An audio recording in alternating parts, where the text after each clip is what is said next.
Avec la collaboration de la distillerie Euclide, Fromagerie Victoria, Citadel, le CDBQ et le soutien du Cribic, un procédé durable et unique a été développé. Voici le produit fini. Fait qu'une petite Volca, 100% revalorisée avec votre lacto. Fait que il fait du bon fromage. Mais là, on est capable de faire une bonne Volca maintenant, locale en plus. Ce projet montre comment l'innovation en économie circulaire peut transformer des problèmes environnementaux en vraies opportunités économiques. Voici ce qu'on reçoit. C'est le lactosérum de la fromagerie Victoria, puis le rejet de la canneberge de chez Citadel.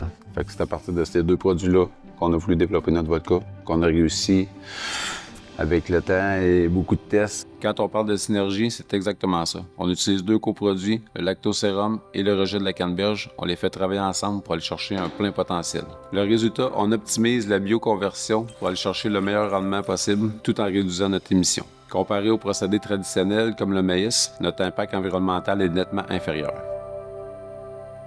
Chaque année, l'industrie agroalimentaire québécoise génère des milliers de tonnes de coproduits. Trop souvent, ces résidus sont sous-valorisés avec peu d'applications commerciales et des impacts environnementaux significatifs.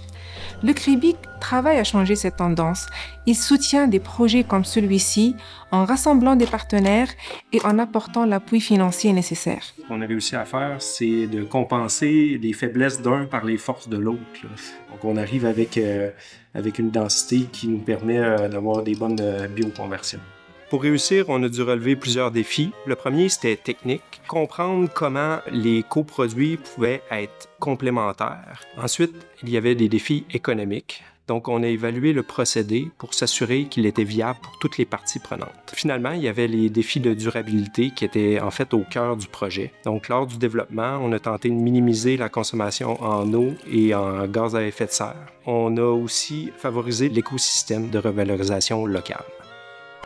Le Cribic s'engage à accompagner des projets innovants qui, grâce à son soutien financier, permet à ces projets d'aboutir à une commercialisation rentable tout en offrant des retombées économiques significatives pour les entreprises partenaires.